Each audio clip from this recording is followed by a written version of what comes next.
Hey, how's it going? So I got the Surface Pro. This is the 11th generation, brand new for 2024. It has a new Snapdragon X Elite processor with 12 cores, and I'm really excited to check this out. But first, let's start off with unboxing this keyboard case. So I'm kind of excited about this one. I've been thinking about making this my secondary laptop or computer, so I don't have to rely on my gigantic gaming laptops all the time. So I'm curious to see how this works. I do remember having kind of like a tablet experience.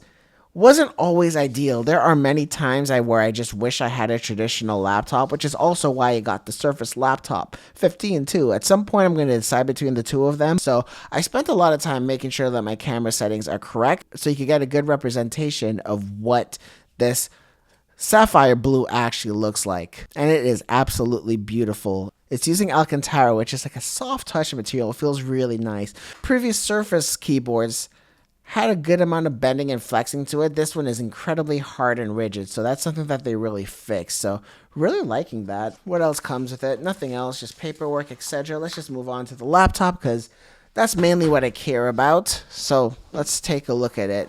And I love this blue packaging. Spent almost 24 hours with the Surface laptop, and I'm not going to spend too much time talking about the chip. I will do some performance numbers and kind of compare them to the Surface laptop. I expect the Surface laptop to do a little bit better because of the different design nature of this. This is a really thin and light device. Wow, I'm really impressed with that.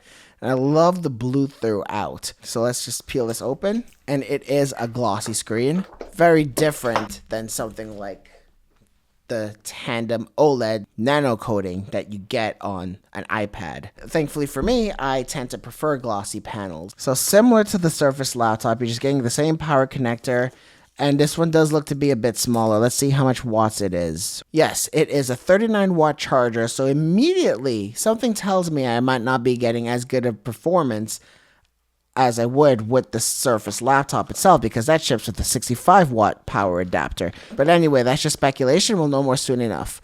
So let's put this away from now and get back to the laptop itself, or the tablet, or whatever you want to call it. Let's take a look at the ports really quickly. So there's a Surface connector. I did mention that this is a very useful port. You're not required to use it. It does help prevent this tablet from falling over if somebody trips over the cable and stuff. But if you wanted to, you can still charge with the USB Type-C, and this is USB 4.0, supports DisplayPort 2.1, which is the only portable device I know of so far in 2024 that supports DisplayPort 2.1.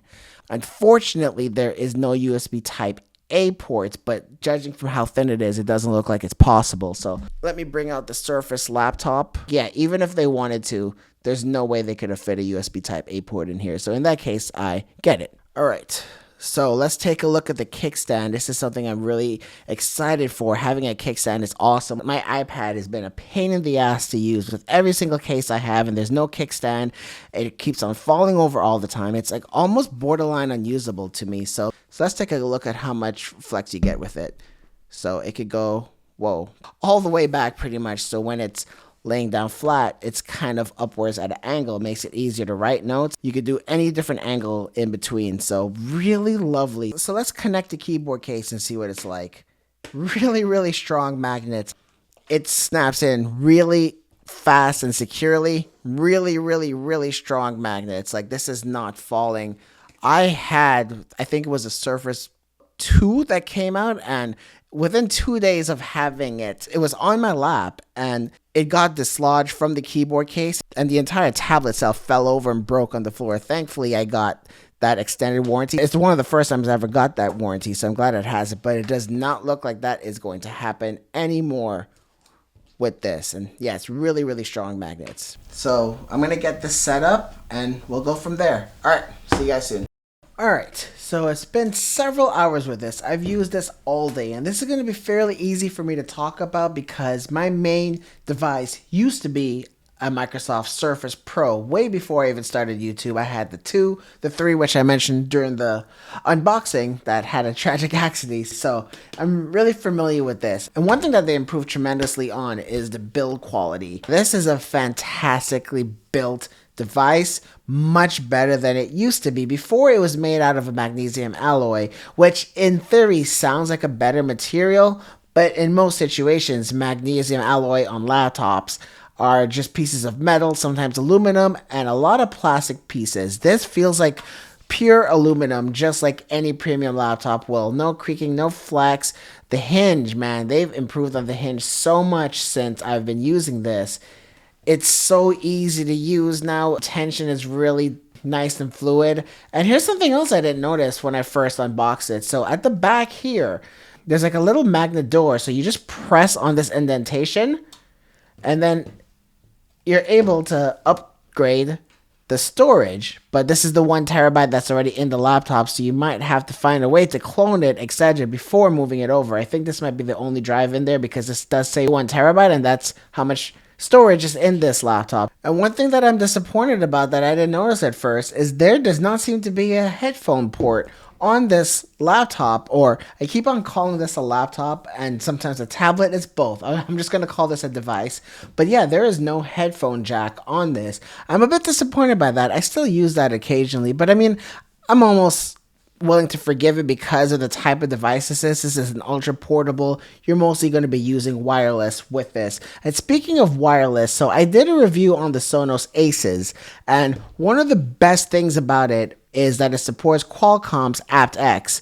And aptX is a lossless codec through Bluetooth, and it's supporting on Qualcomm's X1 series of processors. So audio sounds excellent on this laptop, and when I was using it, this is the first time ever I was able to watch movies and video using Bluetooth on a Windows device. I know that might seem silly if you use Android tablets or even an iPad, etc., but that's always been lacking on Windows because they just never really supported the good codecs. So finally, it sounds great. So there are a few things that are coming back to memory when using a device like this as your only laptop. First of all, it's just not as convenient. Like, for example, so say I wanted to open up my regular laptop. I'm just going to use a Surface laptop as an example. If I want to just open my laptop, done.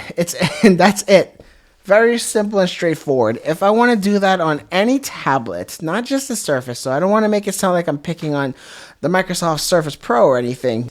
But, so you have to open it up and then turn it around, pop open the kickstand, rest it on the table, and then you're finally in. So it just takes more steps. And even worse, like just say you have a coffee in your hand or you're multitasking, you don't have an extra hand on you. With the laptop, same thing. You just open it with one hand. Most premium laptops open with one hand very easily. But with this, so say I was going to try to do this with one hand. I mean, it's a lot easier than than the iPad. The iPad with that Magic Keyboard was almost impossible. So thankfully the kickstand is both stiff and really easy to use one-handed too. So I did kind of practice this a little bit beforehand, but I'm still struggling here. And then I'm in. So, I mean, a bit of an inconvenience. The good thing about this is it is detachable.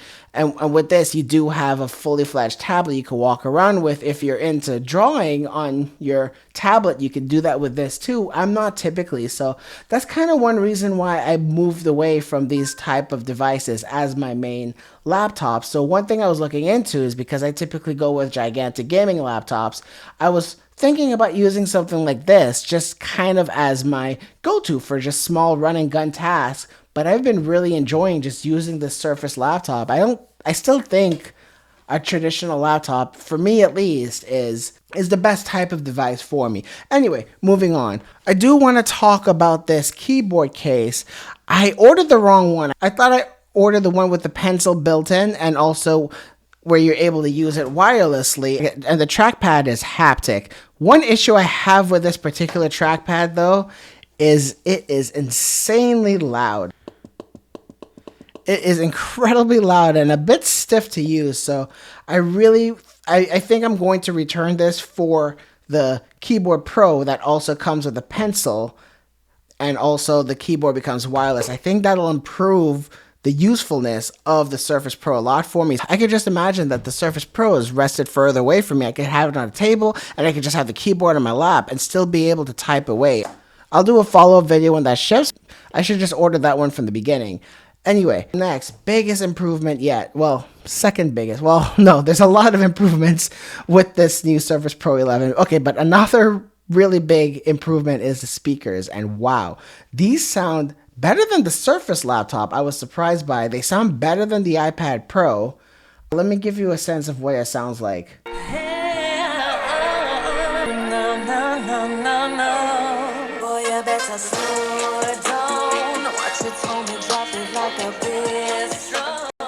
So man, the bass is really good. This is processed by Dolby, and I've said this in many other laptop videos that Dolby does the best job at processing sound. This one is no exception.